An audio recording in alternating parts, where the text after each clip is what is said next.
எல்லோருக்கும் வணக்கம் நேயர்களே. ரொம்பவே முக்கியமான ஒரு விஷயத்தை பற்றி தெரிந்து கொள்ளப் போகிறோம். சற்று முன் பார்த்தீங்கன்னா சூர்யா அவர்கள் பேட்டி கொடுத்துருக்கிறாரு. ஜெயம் ரவிக்கு ஆதரவாக மிக பெரும் சில கருத்துக்களை சொல்லியிருக்கிறாரு. குஷ்புவுக்கு எதிராக கடுமையாக தாக்கி பேசியிருக்கிறாரு. இந்த அளவுக்கு சூர்யா அவர்கள் கோவப்பட்டு நம்ம யாருமே பார்த்தது கிடையாது. அப்படி முதல் முறையாக நம்ம கோவப்பட்டு பார்க்குற மாதிரி இருக்குது. குஷ்புவுக்கு எதிராகவும் அதை விட ஜெயம் ரவிக்கு ஆதரவாக கண்ணீர் மல்க ஒரு சில விஷயங்களை நம்ம எல்லாருக்கும் தெரியாத ஒரு சில விஷயங்களை ஷேர் பண்ணியிருக்கிறாரு. இது மட்டும் இல்லை, இன்னைக்கு நம்முடைய சூர்யா அவர்கள் கொடுத்த பேட்டியினால் ஜெயம் ரவியுடைய வாழ்க்கை நல்ல நிலைமைக்கு முன்னேறிட்டு இருக்குது, இன்னும் முன்னேற போகுது.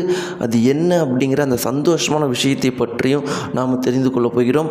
கண்டிப்பாக இந்த ஒரு செய்தியை நீங்கள் கேட்டிங்கன்னா சூர்யா மேலே உங்களுக்கு மிக பெருமளவுக்கு மரியாதை வரும். ஜெயம் ரவி விஷயத்தில் மிக பெருமளவுக்கு மனசு கஷ்டமாக இருந்தீங்கன்னா இந்த குறிப்பிட்ட செய்தி உங்களுக்கு மிக பெருமளவுக்கு நம்பிக்கை இருக்கும். இன்னும் இந்த உலகத்தில் நல்லவங்களும் நல்ல விஷயங்களும் இருக்கத்தான் செய்யுது அப்படிங்கிற நம்பிக்கை வரும். வாங்க என்னன்னு தெரிஞ்சுக்கலாம். சூர்யா நம்முடைய ஜெயம் ரவி குறித்து என்ன சொன்னார், குஷ்புக்கு எதிராக என்ன பேசினாருங்கிறதெல்லாம் டீட்டெயிலாக தெரிஞ்சுக்கலாம். வாங்க வீடியோக்குள்ளே போகலாம். நம்முடைய சேனலுக்கு நீங்கள் புதியவராக இருந்தால் மறக்காமல் சப்ஸ்கிரைப் பண்ணுங்க. நேயர்களே, 2-3 நாட்களாக நம்முடைய தமிழகம் முழுக்கவே ரொம்பவே பரபரப்பாக எல்லாராலையும் பேசப்பட்டு இருந்த விஷயம் என்ன அப்படின்னு பார்த்தீங்கன்னா ஜெயம் ரவி அவர்களுடைய இன்டர்வியூ தான். அந்த ஒரு இன்டர்வியூவில் அவர் சொன்ன ஒவ்வொரு விஷயங்களுமே பார்த்திங்கன்னா நம்ம எல்லாரையுமே மிக பெருமளவுக்கு வருத்தத்தை ஏற்படுத்தினுச்சு. உண்மையான விஷயம் என்ன, நம்மளை இவ்வளோ தூரம் வருத்தப்படுற வைக்கிறதுக்கான காரணம் என்ன அப்படின்னு பார்த்தீங்கன்னா ஜெயம் ரவி அவர்கள் அவ்வளோ நல்லவர்.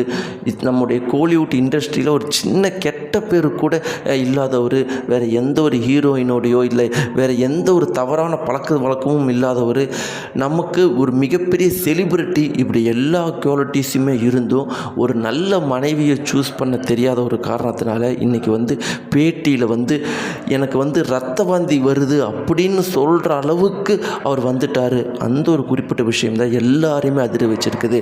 வாழ்க்கையில் எவ்வளோ பணம் இருந்தாலும் ரொம்பவே முக்கியமானது நல்ல மனைவியை சூஸ் பண்ணுறது தான். நம்ம எவ்வளோ நல்லவங்களாக இருந்தாலும் நம்மளை மற்றவங்க ஏமாற்ற தான் பார்ப்பாங்க. மனைவியை சூஸ் பண்ணுற இடத்துல அப்பா அம்மாவுடைய கைடன்ஸோ ஆர் நாம்ளே சூஸ் பண்ணுறதா இருந்தாலும் குணத்தை பார்த்து சூஸ் பண்ணணும் அப்படிங்கிற மாதிரியும் அந்த பொண்ணுடைய பேக்ரவுண்டு, அந்த பொண்ணுடைய அப்பா அம்மாவுடைய பேக்ரவுண்ட்லாம் பார்த்தோம் நம்மளுடைய மனைவியை சூஸ் பண்ணணும் அப்படிங்கிறலாம் தெரிய வருது. ஏன்னா கண்டிப்பாக ஆர்த்தியுடைய அப்பா அம்மாவை முன்னாடியே ஜெயம் ரவி அவர்கள் நோட் பண்ணி இருந்தால் கண்டிப்பாக இந்த ஒரு கல்யாணத்துக்கு ஒத்துருக்க மாட்டாங்க. அதனால தான் ஜெயம் ரவியுடைய அப்பா அம்மாவும் பார்த்தீங்கன்னா ஆர்த்தியுடைய அப்பா அம்மாவை பார்த்து தான் அந்த கல்யாணத்தையும் அந்த குடும்பத்தையும் வேண்டான்னு சொன்னாங்க அப்படிங்கிற ஒரு முக்கியமான தகவல் வந்திருக்குது. ஜெயம் ரவி அவர்கள் அதையெல்லாம் மீறி கல்யாணம் பண்ணி இன்றைக்கி கஷ்டப்பட்டு இருக்கிறாரு. இப்படி இருக்கும்போது நேயர்களே, அவர் அந்த பேட்டியில் சொன்ன ஒவ்வொரு விஷயங்களுமே எல்லாத்தையுமே காயப்படுத்தினுச்சு. முக்கியமாக பார்த்தீங்கன்னா அவர் ஒட்டுமொத்த வாழ்க்கையிலேயே சந்தோஷமாக நினைக்கிறது அப்படிங்கிறது டிக் டிக் படத்தில் அவருடைய மகனோட நடித்த அந்த நாட்கள் மட்டும்தான். நீங்களே பார்த்துக்கோங்க, அவர் ஒரு நடிகர் இத்தனை வருஷத்தில் எத்தனையோ இடத்துல போய் நடிச்சிருப்பார், எத்தனையோ அழகான பொண்ணுங்களோட நடிச்சிருப்பார், ஹீரோயின்ஸோடு நடிச்சிருப்பார். ஆனால் அதையெல்லாம் என்னுடைய சிறந்த நினைவுகள் அப்படின்னு சொல்லாமல் தன்னுடைய பையனுடைய நடித்த நாட்கள் மட்டும்தான் தன்னுடைய வாழ்க்கையிலே சந்தோஷமான நினைவுகள் அப்படின்னா அவருடைய ஒட்டுமொத்த வாழ்க்கையிலையும் எந்த ஒரு சந்தோஷமே இல்லை. அந்த ஒரு விஷயத்தை மட்டும்தான் சந்தோஷமாக நினச்ச விஷயத்தையும் இன்றைக்கி அவங்க பிடுங்கிட்டு போயிட்டு இருக்கிறப்ப அவருக்கு அது எவ்வளோ கஷ்டமாக இருக்கும் அப்படிங்கிறதெல்லாம் நம்ம புரிஞ்சுக்கலாம். இப்படி இருக்கிறப்ப ஜெயம் ரவி அவர்களுக்கு ஆதரவாக நிறைய பேர் தங்களுடைய கருத்தில் சொல்லிகிட்டு இருக்கிறாங்க. இப்போ சூர்யா அவர்கள் பேசியிருக்காரு. அவர் என்ன சொல்லியிருக்காரு அப்படின்னு பார்த்தீங்கன்னா, ஜெயம் ரவி நண்பா, உனக்கு நாங்கள் இருக்கிறோம், நீ எதுக்கும் ஃபீல் பண்ணக்கூடாது. நாங்கள் இருக்கும்போது நீ எதுக்கு கவலைப்படுற? உன்னை நாங்கள் அவ்வளோ சீக்கிரம் விட்டுட்டுலாம் போயிட மாட்டோம். நல்லவங்க வாழணும், நல்லவங்க அழுவக்கூடாது. உனக்கு நாங்கள் என்றைக்குமே உறுதுணையாக இருக்கிறோம், நீ எதுக்கும் பயப்படாத.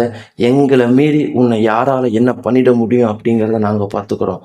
உன் பசங்களை நீ பார்ப்ப, அவங்க கூட மீண்டும் சேருவ. எல்லாத்துக்கும் மேலே இந்த குஷ்பு மாதிரி சில பேர்லாம் ஜெயம் ரவி சீரியஸாக விமர்சனம் பண்ணிட்டு போயிடுறீங்க. நீங்கள் விமர்சனம் பண்ணுறதுக்கு முன்னாடி உங்கள் மனசாட்சி தொட்டு கேளுங்க.